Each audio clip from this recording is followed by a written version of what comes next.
صاد،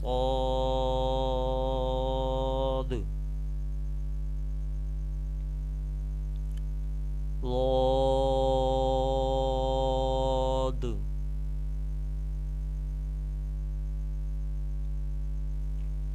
طا، ظا، عين، عين، غين، غائن، فا، فا، قاف،